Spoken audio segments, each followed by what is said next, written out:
Les entrepreneurs qui font demain sont dans Bismart l'émission avec Société Générale.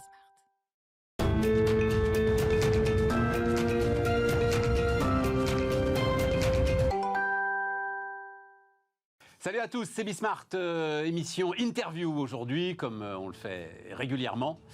Ça nous permet de ramasser un certain nombre des sujets dont on n'a pas le temps de parler. Et quand même, parce que j'avoue que j'ai moi-même été pris de cette passion pendant de nombreuses années.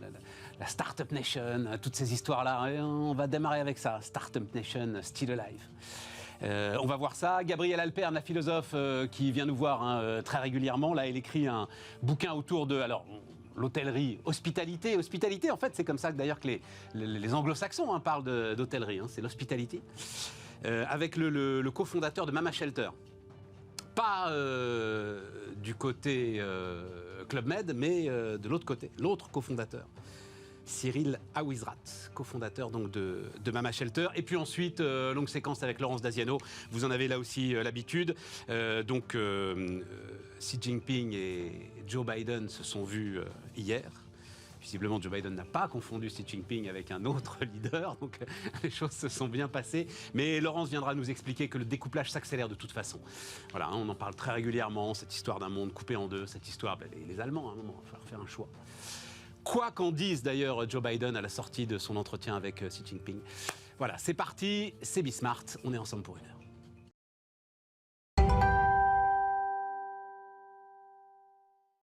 Donc on démarre avec Dominique Delport. Salut Dominique. Bonjour Stéphane. On se connaît depuis longtemps, Dominique. À l'époque d'ailleurs, et c'est pour ça on va parler évidemment des startups et de ce que tu continues à penser que c'était une phrase de John Chambers, patron de Cisco à l'époque. France is the next big thing. C'était il y a 10 ans. Absolument. Ouais, on attend encore quand même, mais on va parler de ça. Mais on va parler aussi réseaux sociaux. Tu m'as expliqué Facebook comme personne, donc je pense que là, on a besoin de comprendre. Donc maintenant, tu es d'ailleurs indépendant en partie, aussi toujours membre du conseil de surveillance de Vivendi. Tout à fait. Voilà. C'est toi qui as produit cette série improbable, le candidat pendant la campagne présidentielle. J'ai découvert ça en préparant l'interview. Pour le candidat Emmanuel Macron, réélu président. Oui, qui était un truc qui s'est quand même jamais fait, c'est-à-dire suivre une campagne avec un format proche du magazine, en écriture, en rythme, mais délivré toutes les semaines. Donc c'était littéralement entre le mercredi et le jeudi. Tout en fake. Absolument. Oh, arrête quand tu vas se balader sur le pont Alexandre III. Ça s'est fait comme ça à 22h30 dans son bureau. On est parti, on a quitté la voiture, on a marché comme ça en une prise. Les rushs l'attestent. Il y a une prise. Rien. Non, justement, on appliquait une démarche. Super lumière quand même. Journalistique, un seul réalisateur, caméraman, Stéphane Gillot. Super boulot. Ah ouais, voilà. Et nous derrière, donc équipe très réduite. Et puis, in fine, une validation avec le candidat lui-même. C'était passionnant, c'était suivre la campagne en étant au cœur, mais avec un petit pas de côté quand même, et un format qui... Comment tu mesures le succès d'un truc comme ça? Tu ne peux pas le mesurer. Ça a aidé ou ça n'a pas aidé? Je pense qu'en tout cas, ça a fait du bien à un cœur de supporters qui avaient besoin de le voir autrement. Je pense qu'en tout cas, on verra sur la durée. Généralement, Obama, The Last Year, Depardon, Giscard, ce sont des magazines qui étaient diffusés après l'élection. Là, le pari, c'était de le diffuser pendant la campagne, avec le risque de créer soi-même, je dirais, ses propres polémiques ou controverses. Ça n'a pas été le cas. Je pense qu'on l'a vu un peu différemment. C'est vraiment intéressant de revoir dans la longueur. Il y a quasiment 90 minutes à voir. Et en tout cas, j'ai pris beaucoup de plaisir à le faire. Bon, et à retrouver cette fibre journalistique de mes 10 premières années professionnelles. On va voir là, tu as écrit un article, donc moi j'appelle ça Startup Nation Still Alive. Alors d'abord, la Z-économie est en marche, tu dis. Oui, je pense que on s'est à peine habitué à la génération Y, que déjà la Z... Donc la Z, tu la démarres où? Parce que je suis paumé, moi. Grosso modo, la Z, c'est ceux qui ont entre, on va dire, 14 et 22 ans. Donc c'est les post-millennials, en fait. Oui, les post-millennials qui sont nés avec le digital, 2010. Qui le maîtrisent particulièrement, qui sont, comme on le sait, à la fois fascinés par ce nouveau pouvoir que le digital leur permet d'acquérir, et aussi inquiets parce qu'ils subissent la pression des réseaux sociaux, de l'estime de soi qui dégringole. Bref, quand on dit likez-moi, aimez-moi, c'est avant tout une recherche de validation, plus qu'une espèce de boursouflure d'égotisme. Donc c'est vrai que c'est une génération très paradoxale, qui est aussi très transactionnelle, qui a un rapport un peu différent, on le sait, au monde du travail, à la planète, très engagée, et en tout cas très créatrice. C'est la grande différence entre TikTok et les autres réseaux sociaux. Sur YouTube, une personne sur 1000 produit du contenu. Sur TikTok, c'est 83% qui produisent du contenu. Un peu comme Snapchat qui avait montré un petit peu la voie. Ils produisent du vide. On appelle ça comme on veut, BookTok, et ce qui fait repartir les ventes de livres. Donc il faut toujours... BookTok, je ne connais pas, vas-y, dis-moi. C'est des pitchs de bouquins sur TikTok. Faites hashtag TikTok éducation, vous serez sûrement surpris de voir la richesse et la profondeur de ce réseau, qui a été fait pour simplifier... T'as quoi, TikTok éducation? T'as des profs de maths qui arrivent là quand même à essayer d'intéresser des experts comptables, des juristes... Ces trucs-là. On nous a raconté là... Mais non, mais on nous racontait la même chose sur Facebook. La grande différence, c'est que Facebook a été conçu comme un réseau social qui était là pour permettre aux gens de se connecter. Les copains de fac de Zuckerberg et puis ensuite les autres. Et ce réseau social qui n'avait pas été nativement conçu pour produire du contenu, eh bien, est devenu progressivement réseau média. Et avec ce gap de 2008 où tout ça est porté sur l'iPhone et sur Android, et là ça explose. Avec quand même ce problème qu'il a fallu aller chercher l'attention, la garder, et comme on le sait, c'est ce qui a aussi entraîné la polarisation, les algorithmes, le tabloïd, etc. Et tout ça. Absolument. Et avec quand même une machine Facebook qui n'était pas vraiment préparée à ça. Et donc, des annonceurs qui, certes, ont vu dans Facebook un outil formidable pour agglomérer de la data et être efficace, notamment auprès des cibles qui regardaient moins la télévision et les médias traditionnels, et avec des effets revers assez violents. On a pensé à la révolution arabe en se disant les réseaux sociaux aident la démocratie, et puis on se prend les Rohingyas et toute la désinformation russe depuis des années. Donc c'est vrai qu'on a un moment un peu de vérité. Il y a un papier cette semaine dans The Atlantic, Is Social Media Dead? Donc est-ce que tout ça n'était qu'une passade? Sur l'aspect Startup Nation, moi, revenons sur m'a fasciné. Attends, parce que je t'ai coupé la parole, c'est un de mes grands défauts. Quand tu nous racontes TikTok, mais ça a de la valeur, parce que moi, la Z-économie, ça veut dire qu'il faut que ça produise de la valeur, de la valeur marchande, de la valeur d'échange. Aujourd'hui, cette génération-là, c'est une génération qu'on retrouve sur des plateformes comme Vodoo, plateforme de jeux vidéo, avec des tas de petits studios qui se créent, de gens qui ont appris à maîtriser le code et à développer avec leur créativité des jeux. Plateforme française. On est, je crois, je ne vais pas dire de bêtises, c'est la 3e plateforme en téléchargement sur l'App Store, derrière Meta et Google.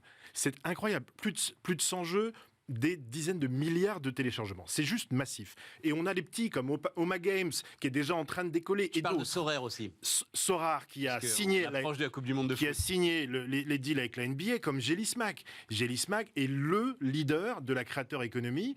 Ils ont été Jelly Smack, les deux fondateurs de Caféine, enfin kiosque pour la presse, Michael et Robin, qui ont créé Jelly Smack, qui aujourd'hui agglomère tous les plus grands créateurs en leur permettant de monétiser sur les autres plateformes leur contenu. C'est un mélange de compréhension de contenu, compréhension du code. Et bien ça, ce truc de code et de culture, d'esthétique et de logique, c'est la France. C'est Versailles, c'est la Tour Eiffel, et c'est ça... Tu me fais rajeunir, Dominique, merci. Tu me et fais cette rajeunir. renaissance. Non, mais j'ai regardé pour toi, parce que alors, tu me dis que c'est la 3e, là, Voodoo. En l'occurrence, c'était la première à l'époque, Zenly.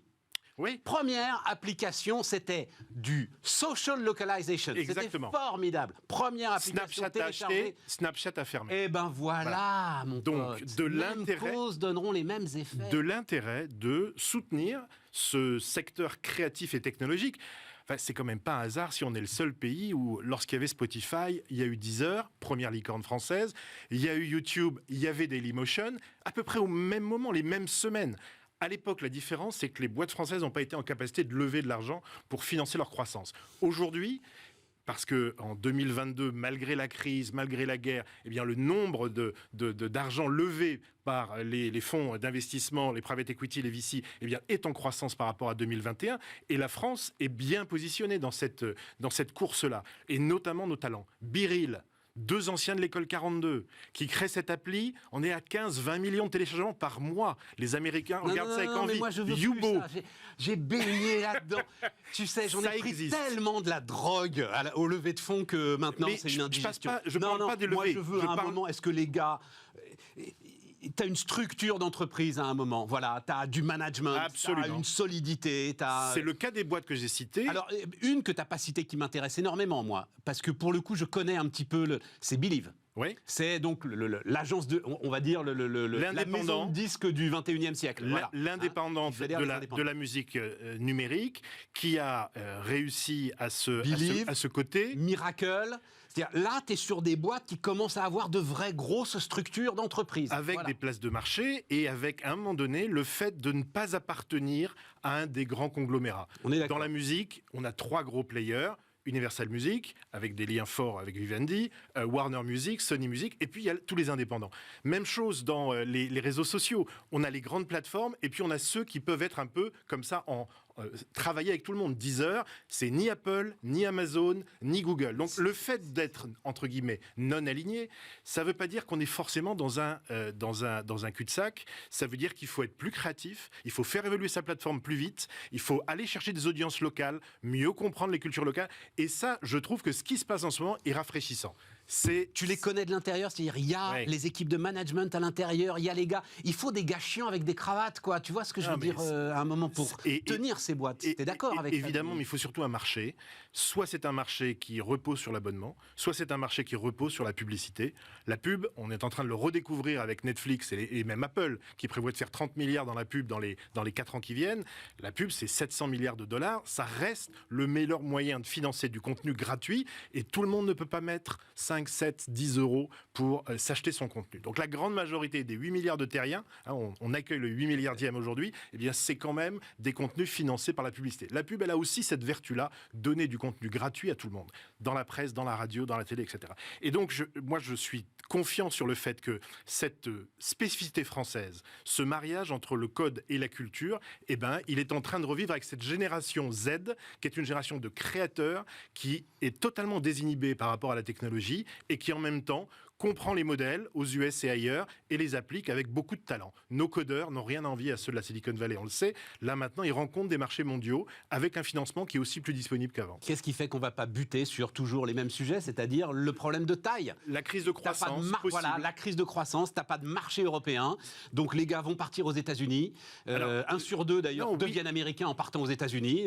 On a raconté Zenly, enfin voilà, c'est le sujet. Je pense qu'il y a un marché européen.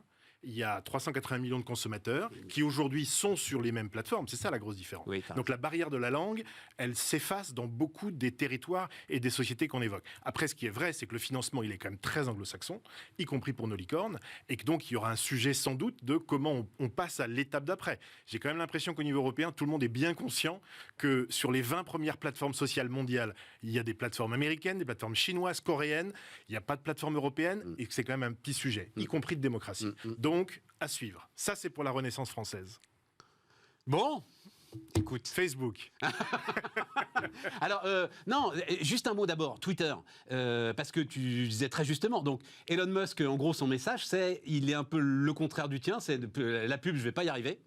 Et donc, c'est 8 $. Alors, on ne sait plus où il en est. Je dois dire, j'ai un peu décroché. Ouais. Est-ce que c'est encore 8 $? Est-ce que c'est plus dégueu? Enfin, bon, bref. Mais je pense que le mec est génial. Je veux devenir payant. Il est génial et c'est son principal ennemi. C'est-à-dire qu'effectivement, aller sur la Lune quand personne ne l'attend et faire SpaceX, premier fournisseur de la NASA, c'est dingue.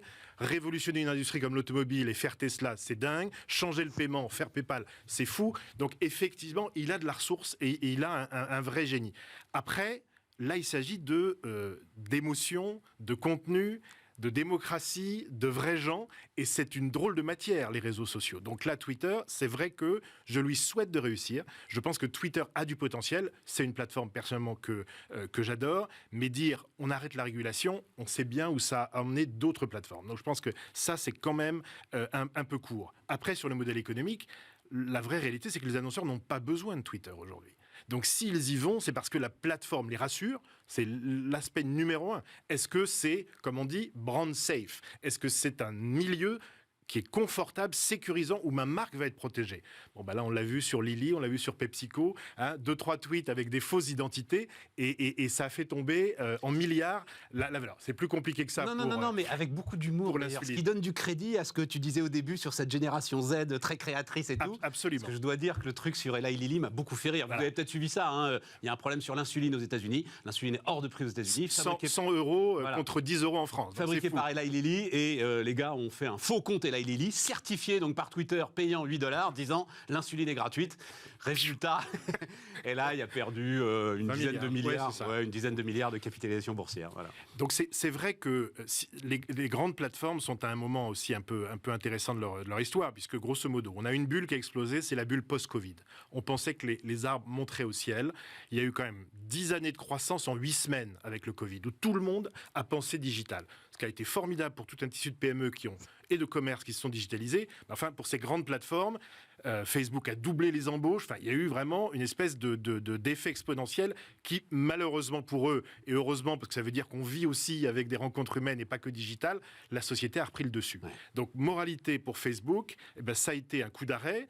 Ils ont effectivement fait partir 13% de leur workforce, donc grosso modo 11 000 personnes, un peu de façon radicale, comme ça c'est aux États-Unis, c'est-à-dire un email, mais ils ont géré ça pendant les mid-terms, donc en termes de com, on n'est pas inquiet. Apple avait changé les règles du jeu sur iOS 14, et donc en demandant le consentement de l'utilisateur. Il y a quand même 10 milliards de recettes publicitaires qui se sont évanouies. Et puis 3, je pense que pour Facebook, la vraie difficulté, c'est est-ce que je comprends cette génération Z ? Parce que sans Instagram, Facebook aurait souffert beaucoup plus rapidement. Et 2, TikTok a montré avec un algorithme différent et une façon de gérer le contenu autrement. On peut suivre du contenu sans suivre ou connaître les personnes. Et c'est ce qui remonte à la surface avec l'algorithme qui va nous accrocher. TikTok a réussi effectivement une croissance assez spectaculaire. Dernier point, un pari. L'immersion avec Oculus et avec le Metaverse, c'est 15 milliards d'investissements par an. Non, attends, tu vas super vite, Dominique, parce que c'est pas 15 milliards. Tu dis Zuckerberg, il a tué Facebook. Enfin, il a changé de nom. Il a quand même. T'as une marque. Attends, c'est à toi. T'as une marque où 2,5 milliards de personnes vont au moins une fois par mois, et tu dis non, finalement, ça m'intéresse plus. Mais c'est un truc de malade. C'est un pari extrêmement ambitieux qui consiste à dire... C'est un pari ou c'est une folie ? Alors, je vais aller plus loin. Est-ce qu'on peut vraiment construire une croissance long terme sur des plateformes qui ne nous appartiennent pas dans cette économie de la tech ? On voit bien que quand Apple change les règles du jeu, ou Google Android, le mobile, qui est aujourd'hui le principal point d'accès à Facebook, tout le modèle s'effondre. Donc, le pari sur le métavers, c'est pas juste... Ce que tu dis, c'est Facebook était de toute façon trop dépendant des deux concurrents. Des systèmes d'exploitation sur lesquels il travaillait. Et pourquoi est-ce qu'on met 15 milliards sur le métavers ? C'est pas juste parce que tout le monde aime porter des lunettes VR. C'est parce que c'est, pour Facebook, la possibilité de maîtriser son système d'exploitation. Avec donc des investissements conséquents, on n'a jamais vu ça, il y a quasiment plus de 20 000 salariés sur cette division Reality Labs.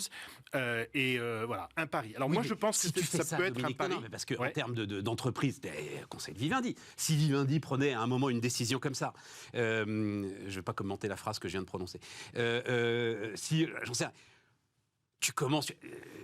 L'exemple d'IBM avec l'ordinateur portable. Tu mets des gars dans un coin, une vingtaine d'entre eux, une trentaine, le tout pizza team comme dit Amazon, tu vois ce que ça donne, tu les laisses bosser.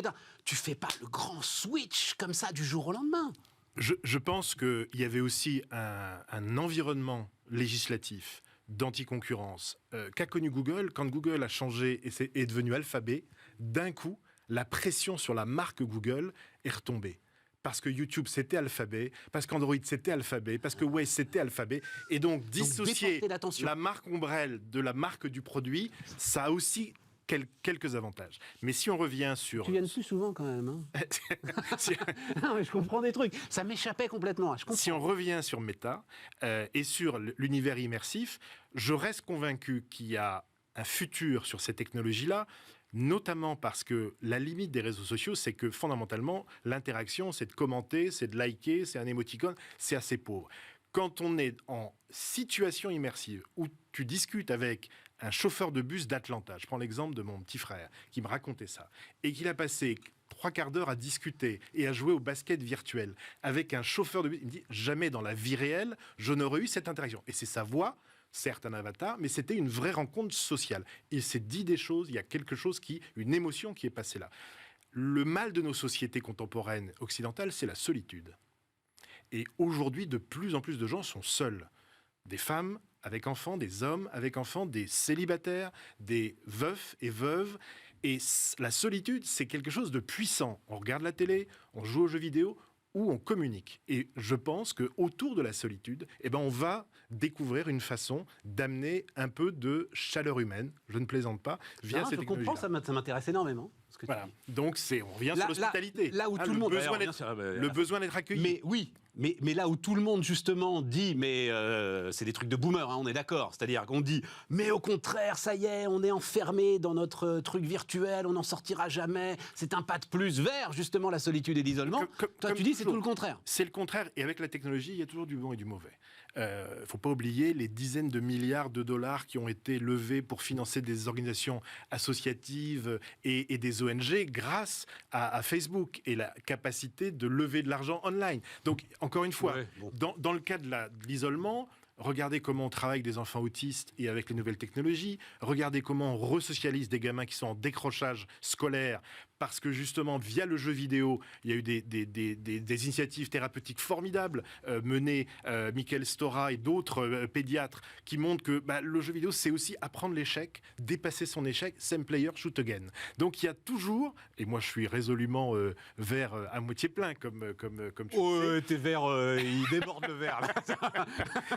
T'arrives presque à me convaincre. Je reste convaincu mais encore une fois, c'est aussi pour ça qu'il est important d'entendre la voix de l'Europe, la voie de démocratie occidentale par rapport à ces enjeux de souveraineté, de privacy. Le sujet technique, c'est-à-dire il y a un sujet technique, on a tous vraiment rigolé quand on a vu les premières expériences de métaverse. On avait montré le petit film que Carrefour avait envoyé, c'était ridicule, c'était Atari, enfin c'était... Et ça tu balayes ça d'un revers de main, ça dans 2 ans on n'en parle plus quoi. Je pense que la pénibilité aujourd'hui c'est les lunettes. Les ingénieurs sont pas tous parfois clairvoyants. On s'est rendu compte par exemple que les femmes réagissaient moins bien aux images et avaient un sentiment de nausée plus prononcé, tout simplement parce que l'écartement des yeux n'avait été conçu qu'à partir de la morphologie masculine. Et donc, à quelques millimètres, c'était pas aussi focus que pour un visage féminin. Donc voilà, ça se cale. Faut se souvenir de Cryo, faut se souvenir du Deuxième Monde, de Canal+, avant même Second Life. Non, mais bien donc sûr. Il y a encore une fois, moi j'aime le génie français et je reste à peu près convaincu qu'on a quelque chose à dire dans cette discussion parce que dès lors qu'on amène du contenu et de la technologie, je trouve que l'Europe retrouve, avec son histoire et son savoir-faire, un avis, une ambition et plein de talent. Oh là là, je suis au bord de... La France a tout pour réussir, c'était quand même le slogan qu'on a martelé ensemble pendant 20 ans. Dès qu'on voyage, c'est Sylvain Tesson, la France est un paradis peuplé de gens qui se pensent en enfer. C'est compliqué, mais c'est vrai que quand on voyage, on se dit quand même qu'on a du bol. Bon. Alors, et en ce moment, je passe pas mal de temps et au Moyen-Orient et en Afrique. Et cet acronyme des boîtes EMEA, Europe, Middle East, Africa, je trouve qu'avec ces 2 blocs, tu en parlais tout à l'heure, l'Amérique et l'Asie, il y a un truc à raconter qui correspond culturellement à nos histoires. Il y a beaucoup de connaissances d'un côté, beaucoup de fonds souverains et de ressources financières de l'autre, et puis un potentiel incroyable. 40% de la jeunesse mondiale dans 30 ans sera en Afrique. Donc, comme dit Borloo, c'est notre futur ou notre tragédie. Donc, je pense que ça sera notre futur. EMEA is the next big thing, alors. Merci Dominique. Dominique Delport qui était avec nous sur Bismart.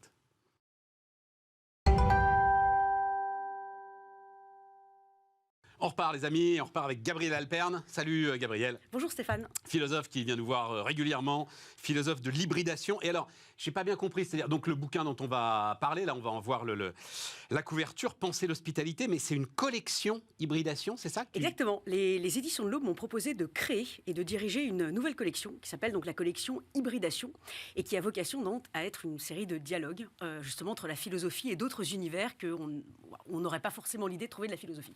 Donc la cuisine avec Guillaume Gomez, l'ancien chef des cuisines de l'Élysée, c'était il y a un an. Et là maintenant avec Cyril Aouizerat, artisan hôtelier, pour faire des liens entre la philosophie artisan et hôtelier, l'hôtellerie. mais le truc effectivement l'artisan hôtelier. Donc c'est cofondateur avec Serge Trigano de Mama Shelter. Voilà, et actuel président de MOB, voilà, qui est une nouvelle génération d'hôtels. Mais pourquoi artisan? C'est quoi artisan hôtelier? C'est quoi le sujet artisan? Alors il explique un peu, hein, Oui. voilà, notamment dans la dernière partie du bouquin, là, il donne quelques détails. Mais c'est ça qui est très intéressant d'ailleurs, parce qu'il donne des détails de bricoleur même. C'est-à-dire, voilà, vous... Oui, en fait, derrière, il y a toute une philosophie, parce que dans l'artisanat, on est au contraire en fait du standard, de la masse, de l'industrialisation. D'accord. Et on voit qu'il y a malheureusement beaucoup d'hôtels qui sont tombés dans le standard. Et au contraire, là, il revendique une philosophie de l'artisan dans la manière dont il conçoit ses hôtels. D'accord, c'est pas une question de taille en fait. On peut être artisan et massif. Voilà, on peut être. Non, mais effectivement, le monde du luxe sont des artisans Par exemple. qui rayonnent Exactement. à l'échelle mondiale. Donc j'ai mis hôtellerie post-Covid. Parce que je me disais comment est-ce qu'on va accrocher ça et comment est-ce qu'on va vendre ça. Ça fait partie de ta réflexion quand même. Oui, Gabrielle. exactement. Parce qu'en fait, moi, tout mon sujet, c'est de montrer que les philosophes ne doivent surtout pas être enfermés dans le monde des idées, mais au contraire, ils doivent être sur le terrain, dans la réalité. Et donc, pour réfléchir à la question de l'hospitalité, qui peut sembler être une question très théorique, très philosophique, eh bien, je trouvais que l'univers de l'hôtellerie, qui est l'univers aussi de l'hospitalité, pouvait être intéressant. Et là, pour le coup, pour m'assurer que ça n'allait pas être une réflexion complètement hors sol, mais au contraire ancrée dans le réel. Voilà. D'où effectivement ce dialogue. Bon, mais qu'est-ce que tu allais chercher justement dans ta logique d'hybridation là? Qu'est-ce que tu allais chercher en allant chercher Cyril Aouizerat, donc ce cofondateur de Mama Shelter, qui est maintenant d'ailleurs filiale du groupe Accor, d'ailleurs, je crois. Voilà, Ouais, voilà. ouais, voilà. Mais il n'est plus chez Mama Shelter. Il n'est plus chez Mama Attention, Shelter, il est à lui, la tête aujourd'hui. de Bob. Voilà. Ouais, tout à fait. Alors, plusieurs choses. Tout d'abord, un hôtel, c'est intéressant parce que c'est une forme un peu de mini-société, de mini-État. D'ailleurs, il revendique tout à fait le fait que dans ces hôtels, c'est une sorte un peu de laboratoire d'expérimentation. Il y a plein de personnes qui ne se connaissent pas, qui viennent parfois du monde entier et qui vont se retrouver dans un même lieu. Alors, pas dormir dans la même chambre, mais en tout cas, dormir les uns à côté des autres. Et donc, dans ce moment, 1 nuit, 2 nuits, 3 nuits, il y a des choses qui peuvent se passer. Il y a peut-être des changements, des prises de conscience que l'on peut provoquer. Par exemple, il explique que dans ces hôtels, il n'y a pas de télévision. Voilà, parce que on ne va pas à l'hôtel pour regarder la télévision. En revanche, il y a des livres. Vous avez trouvé sur la table de nuit le recueil des Fleurs du Mal de Baudelaire. Bon. Et l'idée, justement, c'est de provoquer un peu de changement.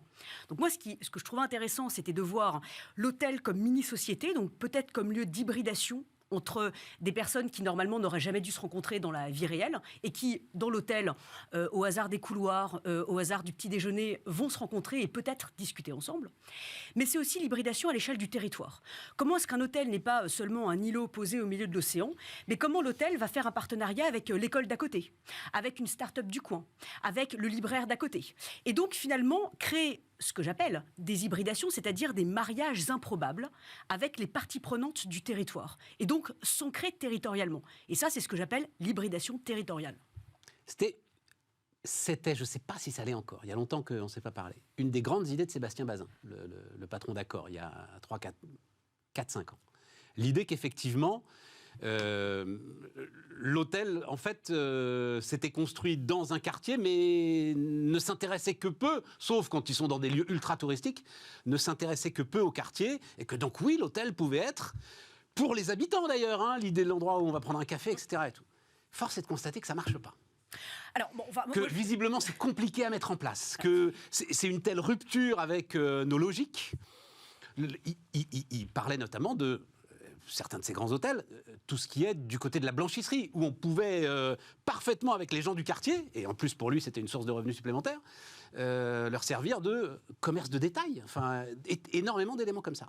Alors, l'idée, c'est pas de faire une comparaison entre les différents hôteliers. Non, mais sa réflexion était là quand même. Mais en tout cas, j'aimerais... parce que tu parlais tout à l'heure d'hôtellerie post-Covid. Et donc, justement, j'aimerais replacer les choses dans leur contexte.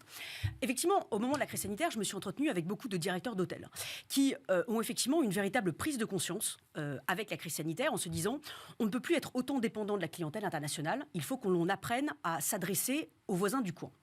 Donc ça veut dire que c'est un énorme changement de paradigme, parce que le voisin du coin, il ne va pas aller passer une nuit. Donc on ne raisonne plus en termes de modèle économique, en termes de nuitée, mais on va raisonner en termes de services rendus ou en termes d'autre chose. Donc ça déjà, premier élément. Deuxième élément, j'ai discuté avec des directeurs d'hôtels ou même directeurs de gîtes qui me disaient, enfin nous c'est terrible parce qu'en fait on est tellement lié à la saisonnalité que notre métier, par exemple à l'automne, est complètement déprimant. Donc au-delà même de la question de la dépendance à la clientèle internationale, il y avait cette question sur, en fait, on est dans un territoire en zone rurale complètement mort, il ne se passe rien, il n'y a pas de touristes, qu'est-ce qu'on peut faire? Donc il y avait aussi toute cette question-là, en fait, de lien social. Et c'est là où je voudrais revenir, c'est que si c'est l'hospitalité pour l'hospitalité au sens de on essaie de gagner plus d'argent et d'imaginer de nouveaux services, et voilà, bon, alors c'est effectivement un choix de société.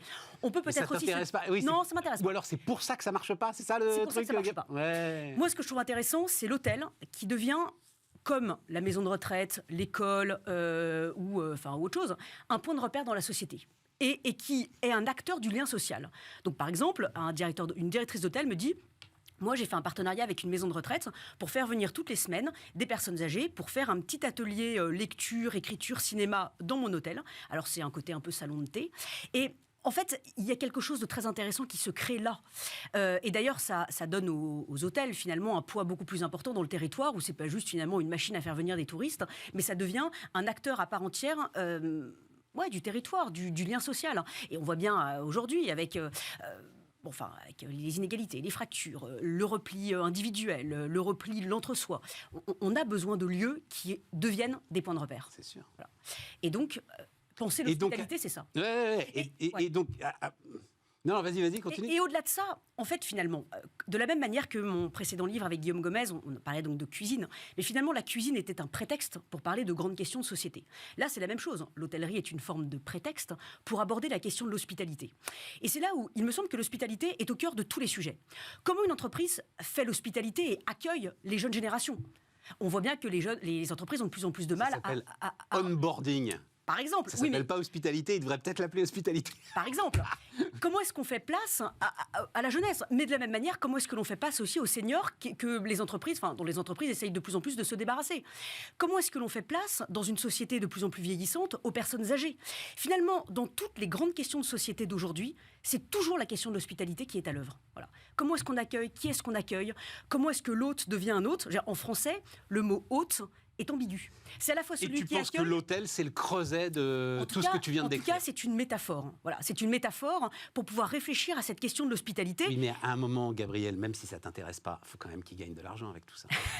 Oui, bien sûr, mais je ne pense pas du tout que ce soit antinomique. Bien au contraire. Bien au contraire.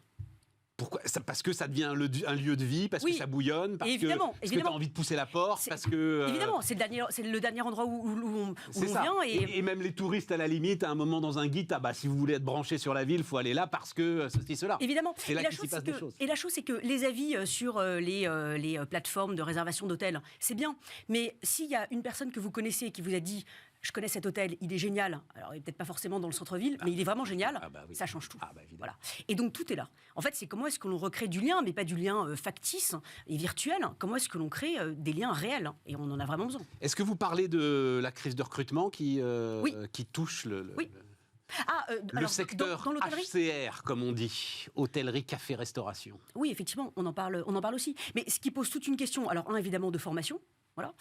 Mais aussi encore une fois, comment est-ce que l'on fait place aux jeunes et surtout, comment est-ce qu'on les inscrit dans un parcours? C'est-à-dire que si je dis à un jeune, je t'embauche comme serveur et puis tu vas rester comme serveur parce que j'ai intérêt à ce que tu restes toute ta vie ou le plus longtemps possible comme serveur. Plus personne dit ça, Gabriel. Alors, plus personne ne dit ça, mais il y a le discours et puis il y a la réalité. Ah ouais, c'est vrai. Et donc, comment est-ce de ce que tu as vu dans les rencontres que tu as faites, etc. Beaucoup. Comment est-ce que l'on travaille sur la montée en compétences? Comment est-ce que la promesse, c'est pas seulement une promesse d'embauche, mais c'est t'es serveur aujourd'hui, mais moi demain, j'ai envie que tu sois le patron du restaurant. Enfin, voilà. C'est comme ça qu'il faut fonctionner. Et je pense que les jeunes ont de plus en plus besoin qu'on leur fasse cette promesse. En fait, on fait plutôt confiance à la jeunesse. Quand on voit tous les discours, on dit que les jeunes sont individualistes, paresseux, repliés sur eux-mêmes. Enfin, voilà. Alors déjà c'est amusant parce que quand on lit Socrate ou Hésiode, ils disaient la même chose sur leur jeunesse. Donc, j'étais hier soir avec 15 patrons, grosse boîte. On ne sait pas comment faire. Voilà. Tout c'était comme ça. On Ouais. sait pas. Alors déjà, ça m'amuse parce que... Et tu me les dis que jeunes- Socrate disait la même chose. Oui, disons que Je pourrais faire le malin la prochaine fois, leur dire ça. Je suis ravi. Vous Socrate aussi chez vous. ou Hésiode disait si l'on confiait les clés de la cité à la jeunesse, la cité irait à sa perte puisque notre jeunesse est complètement dépravée. Donc j'ai l'impression qu'il y a un côté un peu, ça fait partie de notre société, on a besoin de cracher un peu sur la jeunesse. Sauf que les Grecs, dans l'Antiquité, ils avaient une déesse de la jeunesse qui s'appelait Hébé, et qui avait un autel à Athènes, et autour duquel les foules se pressaient pour lui rendre hommage. Et aujourd'hui, quand est-ce qu'on rend hommage à la jeunesse ? Nulle part. Donc c'est ça Tout la le temps, en spiritualité. permanence. Jamais. Il nous pompe Jamais. Alors, on veut des cours on veut des cures de jouvence pour pouvoir être dans l'éternelle jeunesse. En revanche, on ne pardonne pas à la jeunesse son enthousiasme, son énergie. Ça son nous éloigne insouciance. pas un peu de l'hospitalité, ça? Non, Tu vas pas me du dire tout, non, parce que, tu peux encore une fois- C'est ça qui est merveilleux avec l'hybridation, c'est que tu peux te raccrocher à tout. Non, mais en tout cas, c'est comment est-ce que la société apprend à faire confiance à sa jeunesse et surtout à lui donner une place. Par exemple, il y a plein d'associations qui me disent ah bah, nous, on n'arrive plus à faire en sorte que les jeunes soient bénévoles et s'engagent, les jeunes sont plus engagés. Oui, mais est-ce que vous êtes prêts à les faire entrer, par exemple, dans les instances décisionnaires? Ah bah non, parce qu'on préfère confier les clés aux petits vieux qui sont là depuis 1000 ans. Mais c'est pas possible. Donc comment est-ce qu'on fait place à la jeunesse? Alors évidemment, oui, l'hybridation, on peut se dire, je peux me le mettre à toutes les sauces, mais parce que l'hybridation, c'est pas un mot à la mode. Pour moi, c'est un projet de société. Donc c'est pour ça, j'ai que compris. voilà, donc c'est pour ça que effectivement, Bon. cela a plein de dimensions. Voilà. Et donc l'hôtellerie, l'hospitalité. Oui. En est le creuset. C'était très intéressant tout ça. Merci, Merci Gabriel. beaucoup. Merci. Gabriel Alperne, donc, avec nous sur Bismart.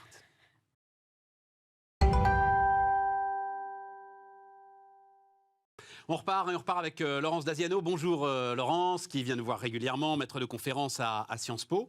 Laurence, donc on a eu hier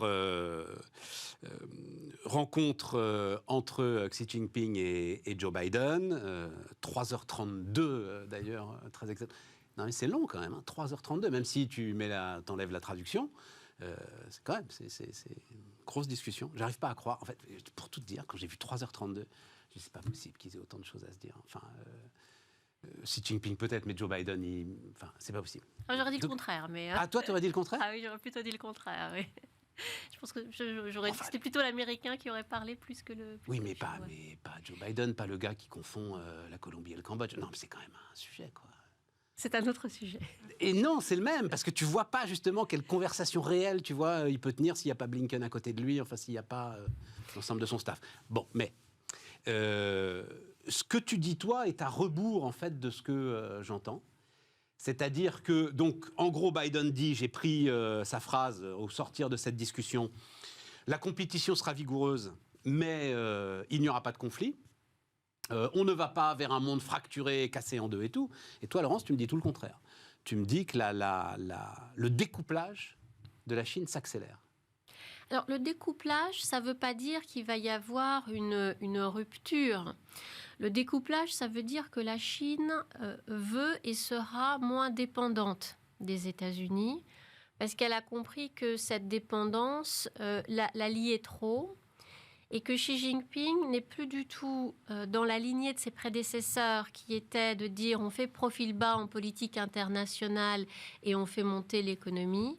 Xi Jinping, lui, c'est le retour du politique, le retour du parti, même si cela se fait en partie au détriment de l'économie. Donc ça n'est pas contradictoire. En fait. Et c'est peut-être pour ça que pour nous, occidentaux... Qu'est-ce qui n'est pas contradictoire? L'idée qu'il y ait ce découplage sans qu'il y ait la rupture. Sans qu'il y ait de rupture, d'accord. C'est-à-dire que le découplage, c'est quoi? Ça veut dire que les Chinois veulent être moins dépendants des États-Unis parce qu'ils ont commencé à souffrir de cette dépendance, notamment à partir de 2018 avec les sanctions d'administration Trump. Ouais. Dans beaucoup de domaines, dans le domaine des technologies, mais également dans le domaine agricole, parce qu'on voit beaucoup le problème des technologies, on en reparlera probablement avec les puces et les limitations très importantes que met l'administration Biden, même plus forte que l'administration Trump, sur les exportations de puces à haute valeur ajoutée vers la Chine. Mais une des choses aussi qu'a retenu Xi Jinping des sanctions de 2018 pendant cette guerre commerciale, c'est la question agricole. Et que quand les prix du soja, les prix du blé américain qui était exporté vers la Chine ont beaucoup monté, Xi Jinping a dit attention, je ne suis plus autosuffisant en matière alimentaire. Et là, depuis 4 ans, dans les campagnes chinoises, on dit vous enlevez ce que vous faisiez jusqu'à présent et vous remettez du riz. Parce qu'il faut qu'il y ait aussi cette indépendance. Le découplage, ça veut dire que la Chine ne reconnaît plus ce rôle de leader de l'Occident dans le monde, et notamment le rôle de leader des États-Unis. Et il y avait des petits signes qui faisaient autant de petites parties de puzzle, sauf qu'on n'avait pas encore vu l'image globale. Mais depuis que Xi Jinping est arrivé au pouvoir, il met des petits pions qui disent « Attention, moi, je veux avoir ma place, c'est-à-dire remettre la place de la Chine dans le monde. » Et on dit toujours que c'est l'empire du milieu, donc c'est la Chine au centre. Objectif, être la grande puissance, 2049, les 100 ans de la République populaire de Chine. Et depuis qu'il est arrivé au pouvoir, Xi Jinping, par petites touches, alors au début on ne voyait pas trop, mais maintenant le puzzle commence à s'étoffer, a commencé à faire de la Chine un pays qui se voit plus sur la scène internationale ou qui devient plus indépendant, sans être autarcique, mais plus indépendant, moins dépendant de l'Occident. Tu juges importante, par exemple, l'idée d'une pourtant très réduite base navale à Djibouti. Alors, elle est très réduite. C'est la première projection de l'armée chinoise hors de ses frontières. Voilà. C'est pas tant la taille qui est importante que le fait que les Chinois se soient dit on va sortir de nos frontières, ce qui leur était jamais arrivé avant. On va sortir de nos frontières, on va projeter des forces. En l'occurrence, là, en plus, c'est une base militaire. Alors, c'était pour protéger aussi leurs intérêts qui sont très développés en Afrique. Mais depuis, ils se sont projetés ailleurs. Et dans le cas des routes de la soie, qui est un de ces éléments du puzzle de la Chine qui va vers l'extérieur, il y a le port de Hambantota qui est au Sri Lanka, qui est le port que les Chinois ont construit pour le Sri Lanka. C'est un port en eau profonde, dont les Sri Lankais n'avaient pas besoin, que les Sri Lankais ne peuvent donc pas rembourser, puisque c'est assez fait avec des prêts chinois. Et du coup, en guise de remboursement, la Chine a un contrat de 99 ans sur la zone. Donc, ça fait partie de la Chine qui commence à aller aussi en Chine de mer. Il faut que je te pose la question, parce que je dois dire, le port de Hambourg... Donc, là, pour le coup, on peut pas. C'est pas le Sri Lanka, quoi. Tu vois, non, c'est pas le Sri Lanka, mais moi, je trouve qu'on s'affole pour rien avec cette histoire du port de Hambourg. Alors, la Chine. Donc, on rappelle, l'idée, c'est la Chine qui prendrait 20%, enfin, qui va prendre, parce que Scholz a dit OK, ancien maire de Hambourg, d'ailleurs. 20 ou 25%, oui, dans le port de. Du port de Hambourg, et on a vu beaucoup d'esprit, notamment en France, mais le débat était très vif aussi en Allemagne. S'inquiéter de ce qu'on cède un pan de notre souveraineté. La Chine a déjà la totalité du port du Pirée en Grèce. Ouais. A déjà acheté... Oui, ils l'ont. C'est ça, pardon, on parle de ça 2 secondes, mais parce que ça m'intéresse. Ils l'ont, mais en fait, ils ne l'ont pas. Le Sri Lanka, je suis d'accord avec toi. La Grèce, à un moment, si la Grèce dit, bon, maintenant, ça suffit dehors, ils les foutent dehors. C'est-à-dire, on peut pas... Tu comprends, c'est pas un équipement avec lequel tu peux partir, c'est pas... Non, mais quelles sont les conséquences de mettre les Chinois dehors ? En termes économiques, il n'y a plus de relations économiques. Non, c'est juste, je veux dire, s'il y a une réelle tension, le port du Pirée, il reste quand même grec, quoi. Ça reste quand même le Pirée. Alors, ça reste le Pirée, ça reste en Grèce. Alors, les Grecs ont compris qu'il y avait eu un danger, ils ont pris des contre-mesures. C'est-à-dire que les Chinois se sont implantés au Pirée, dans le port du Pirée, ils en ont 100%. Mais les Grecs ont fait en sorte que le port ne puisse pas s'étendre, par exemple. Néanmoins, ça montre cette volonté qu'ils n'avaient pas avant. Et c'est pas une volonté d'investisseurs, tout simplement. Ils achètent de l'euro.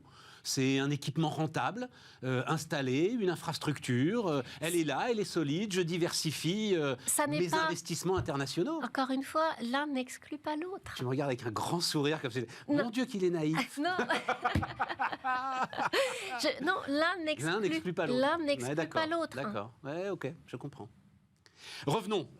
Tu dis donc, il y a en ce moment un triple affrontement commercial, technologique, financier. Oui. L'histoire que des boîtes chinoises soient délistées à Wall Street, c'est important ça c'est très important pour les Chinois. C'est important pour 2 choses. Les grandes entreprises, notamment de la tech, sont encore cotées à Wall Street, et c'est important parce que ça leur permet d'avoir des financements pour se développer. Donc ça, c'était très important pour financer la tech chinoise.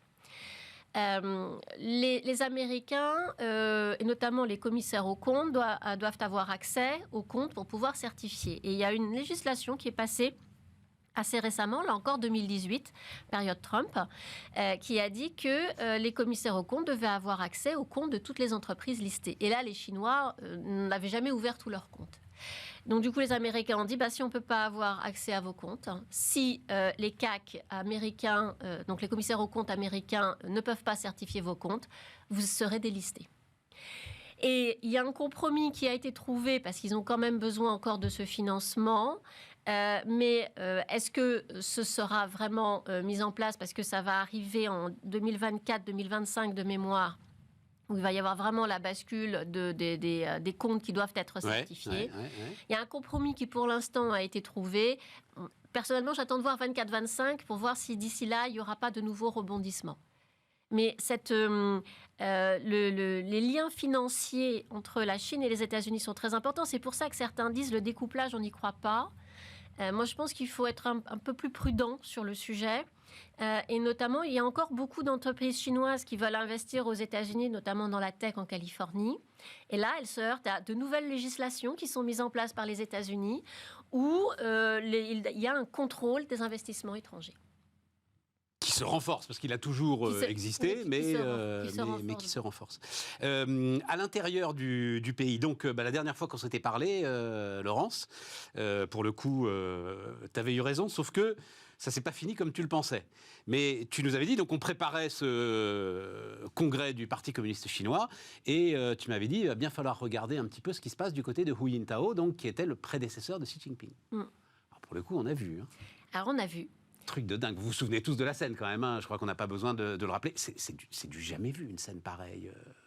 Elle est très étonnante pour plusieurs raisons.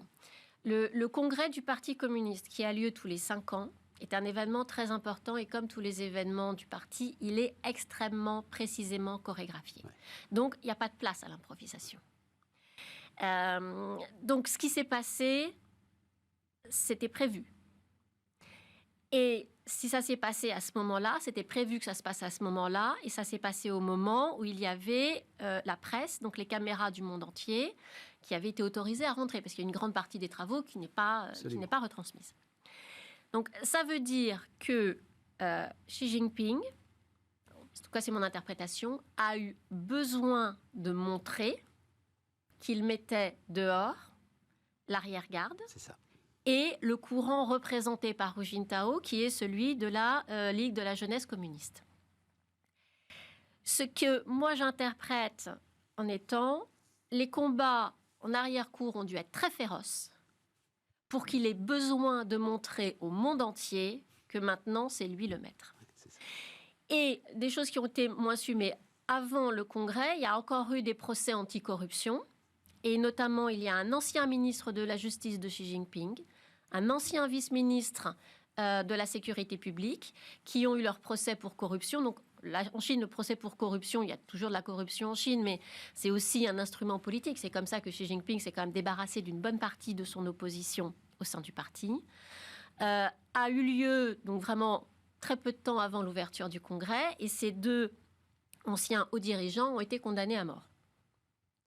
Donc, il y a eu une volonté de la part de Xi Jinping de montrer qu'il avait les leviers du pouvoir. Ce que moi j'interprète, parce qu'il y a quand même eu beaucoup de contestations depuis 2-3 ans. C'est ce que tu nous racontais, c'est absolument. Avec la politique zéro Covid, la façon dont elle avait été mise en place, le fait que Xi Jinping n'est pas du tout sorti de Chine pendant toute la période Covid. Ses premières sorties, c'était il y a quelques semaines, quand il est allé en Ouzbékistan, à Samarcande. Donc, ça montre vraiment que ça a dû tanguer vraiment très fort, que la reprise en main est d'autant plus forte, mais qu'il a fallu le montrer à tout le monde et le montrer de la manière la plus spectaculaire possible. Et le fait qu'aujourd'hui... Ça nous ramène à Staline quand même. Alors, vraiment, ce que tu décris là, c'est-à-dire les procès, condamnations à mort, et ensuite... Les condamnations à mort peuvent être commuées après 2 ans en prison à vie. Enfin, bon, voilà, c'est pas dit qu'il soit exécuté non plus. Oui, mais enfin... voilà, et ça se sait, et après il faut la démonstration publique et l'humiliation publique. Mais ça, c'est très chinois, c'est l'humiliation publique. Ce qui est important de retenir, c'est que le discours de Xi Jinping, c'était d'abord le parti, d'abord le politique, la sécurité. L'économie, il y a eu très peu d'économie. Donc, qu'est-ce que ça veut dire? Qu'est-ce que ça augure de ce discours? J'avais dit, maintenant, qu'est-ce qui va se passer après? C'est la période de maintenant. Mais en fait, on arrive à un moment de changement de contrat social en Chine. Jusqu'à présent, les 40 dernières années, c'était chinois, enrichissez-vous, consommez, le parti s'occupe du reste. La croissance ralentit. 2022, pour la première fois, la Banque mondiale dit la croissance chinoise sera inférieure à la croissance du reste de la zone Asie. C'est quand même important, avec une croissance qui sera pratiquement la moitié de ce qu'avait dit le parti au mois de mars. C'est-à-dire que tous les mois de mars, il y a l'Assemblée nationale qui se réunit, l'Assemblée populaire nationale qui se réunit, qui fixe le taux de croissance pour l'année. Mars 2022, Li Keqiang, puisque c'est le Premier ministre qui est en charge de l'économie, avait dit taux de croissance en 2022, ce sera 5,5. La Banque mondiale dit ce sera 2,8, le FMI dit ce sera 3,2, donc on va être très en dessous. Donc, sur le contrat social, puisque il n'y a plus de croissance. Contrat social, ça ne peut plus être enrichissez-vous, le parti s'occupe du reste. Donc, on en arrive à ce que voulait, à ce qu'a commencé à préparer Xi Jinping, qui est aujourd'hui, le parti va restaurer l'image de la Chine sur la scène mondiale et va dire aux autres pays, notamment aux pays émergents, il y a un autre modèle que le modèle occidental américain. Donc, ça va être, aujourd'hui, le nouveau contrat social, c'est la Chine, puissance mondiale, puissance respectée dans le monde. Le parti s'en occupe, et puis vous n'avez plus à vous occuper de rien. Ça. On a un autre avenir que de construire les richesses des Américains. Voilà. Et ça se traduit aussi par le nouveau concept qui est la prospérité commune. Qu'est-ce que c'est que la prospérité commune? Ça va être la redistribution de la richesse en Chine, puisque avec la croissance, avec la croissance de l'économie, il y a quand même eu l'apparition d'inégalités très criantes. Forbes, dans sa dernière étude, montre que les milliardaires chinois, 39% des milliardaires chinois ont perdu. Non, c'est pas 39, les milliardaires chinois ont perdu au total 39% de toute leur richesse. Ouais. 79. Comme les milliardaires américains de la tech. Voilà. Oui, mais il y a pas. Alors, il y a de la tech. oui, non, mais je comprends ce que tu veux dire, Laurence. Et ce qui veut dire que il y a eu le gouvernement chinois est intervenu pour réguler la tech. Tencent, Alibaba qui ont payé très cher, réguler le secteur immobilier qui là aussi a perdu très cher. Donc tous les magnats qui avaient construit leur fortune dans ces domaines-là ont vu leur richesse diminuer fortement. Et dans la prospérité commune, c'est une redistribution de ces richesses de manière à ce qu'il n'y ait plus d'inégalités criantes. L'année dernière, Xi Jinping avait dit il n'y a plus de pauvreté en Chine. Alors, le seuil de pauvreté avait été un peu abaissé par rapport au seuil mondial. Mais c'était pour dire il n'y a plus d'extrême ou de grande pauvreté en Chine. Donc, on va arriver à cette prospérité commune qui va être de redistribuer les fruits d'une croissance qui sera un peu moindre. Tout ça, ça nous éloigne de la guerre quand même. Si tu veux faire ça, ça colle pas franchement avec l'idée de partir en guerre. La Chine ne veut pas mener une guerre mondiale ou même une révolution mondiale comme l'URSS. C'est pour ça que quand non, mais on pense à Taïwan, tu sais, toujours le même. Mais Taïwan, la guerre, c'est un des moyens. Il y a le blocus économique, il y a le brouillage de toutes les ondes électroniques, et puis il y a Taïwan en soi. Parce que Taïwan, c'est un petit pays avec une natalité déclinante, avec des jeunes qui, effectivement, sont plus sur le modèle sud-coréen que sur le modèle chinois. Mais ce sont des jeunes, ils vont faire leurs études à l'étranger et puis parfois, ils y restent. Et la population plus âgée qui a vécu, maintenant ils sont très vieux, ou dont les parents ont vécu la Chine, qui se disent finalement, c'est pas si mal que ça, qui va rester. dans une guerre, il n'y a pas que les moyens militaires. Il y a d'autres moyens. Un mot, il nous reste 3-4 minutes, mais un mot, ce qui nous amène d'ailleurs. Donc, l'idée, l'influence de Xi sur Poutine, oui, réelle, réduite. Aujourd'hui, il envoie des messages, on ne sait pas trop. Est-ce que c'est dans son intérêt ? Est-ce que c'est dans son intérêt, quoi ? D'envoyer des messages ou de le calmer. Et est-ce qu'il n'est pas plutôt un observateur ? Pour l'instant, il gagne quand même beaucoup parce que... Oui, diviser pour mieux régner, tu veux dire ? Non, même pas que ça. Enfin, moi, d'abord, je pensais au point de vue économique, parce qu'il s'approvisionne en gaz et en pétrole auprès de la Russie avec des rabais qui sont très importants. Donc, il a tout à y gagner. Il observe, et je pense que, comme Poutine, il a peut-être été surpris de la résistance des Européens par rapport à l'invasion d'un autre pays. Mais encore une fois, Taïwan, si on veut faire le parallèle avec Taïwan n'est plus reconnu. Même les Américains, parce qu'on parlait au début de cette conversation entre Xi Jinping et Joe Biden. Joe Biden est beaucoup plus dur que son prédécesseur vis-à-vis de la Chine. Tous les droits de douane qui avaient été imposés par l'administration Trump n'ont pas été levés. Sur les technologies, l'administration Biden va beaucoup plus loin, je l'ai dit, avec les puces électroniques dont l'exportation est interdite. Et puis sur Taïwan, Biden avait été très loin dans l'engagement des États-Unis et son administration même lui a dit que peut-être il faudrait, peut-être pas rétro-pédaler, mais peut-être se calmer et notamment réaffirmer que c'était bien la Chine continentale qui était reconnue par les États-Unis à l'ONU et non pas Taïwan. Donc, Taïwan a est dans un entre-deux qui n'est agréable pour personne. Ce qui est d'ailleurs une position, incompréhensible, Laurence. Enfin, toi, tu le sais peut-être. Je ne sais pas d'ailleurs comment tes étudiants à Sciences Po, mais c'est la position de la France aussi d'ailleurs. Hein. Il n'y a qu'une seule Chine, mais quand même Taïwan, c'est pas la Chine.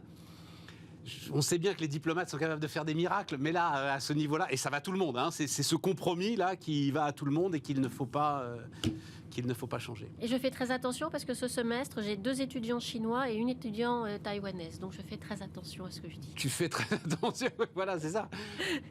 Mais ça se passe bien entre eux, parce qu'entre les jeunes gens, ça se passe forcément bien. Je suis pas sûre qu'ils aient beaucoup de contacts, mais parce qu'ils sont sous surveillance quand ils viennent comme ça. Ah non, mais pendant le cours, ouais, je ne vois pas les... Tu nous avais dit quand même, juste dernière minute, mais ça m'avait beaucoup frappé. Hein. Tu m'avais dit, il y a quand même une jeunesse chinoise aujourd'hui qui a grandi dans l'idée que le parti, comme tu l'as dit, s'occupait de tout. S'il n'est pas capable, le parti, de leur donner un travail à ces jeunes gens, ça va mal se passer. Tu maintiens ça, ouais. Laurence, hein. Et j'avais conclu en disant que il y aurait de la répression et donc le parti. Il faut voir aussi que dans le tour de vis que donne Xi Jinping, il y a beaucoup plus de censure vis-à-vis des films occidentaux, donc il y en a moins qui passent en Chine. Et il y a aussi de la censure vis-à-vis des jeux vidéo qui sont beaucoup d'origine occidentale, avec notamment, pour le bien des enfants, le fait que le nombre d'heures par semaine est limité. Oui, tout à fait. Et ça, c'est le... Mais ça, c'est une histoire qui date depuis plusieurs années, même presque. 18 mois, quoi, à peu près, non? C'est voilà, ça, voilà, c'est ça. Mais c'est toujours dans le... Mais c'est toujours là, quoi. C'est toujours là. C'est toujours là. Merci, Laurence. Laurence Daziano, donc, qui était avec nous. Merci d'avoir suivi cette émission sur Bismart. On revient demain, évidemment, avec un débat plus classique. Énormément de sujets. Vous allez voir ça, et donc, à demain.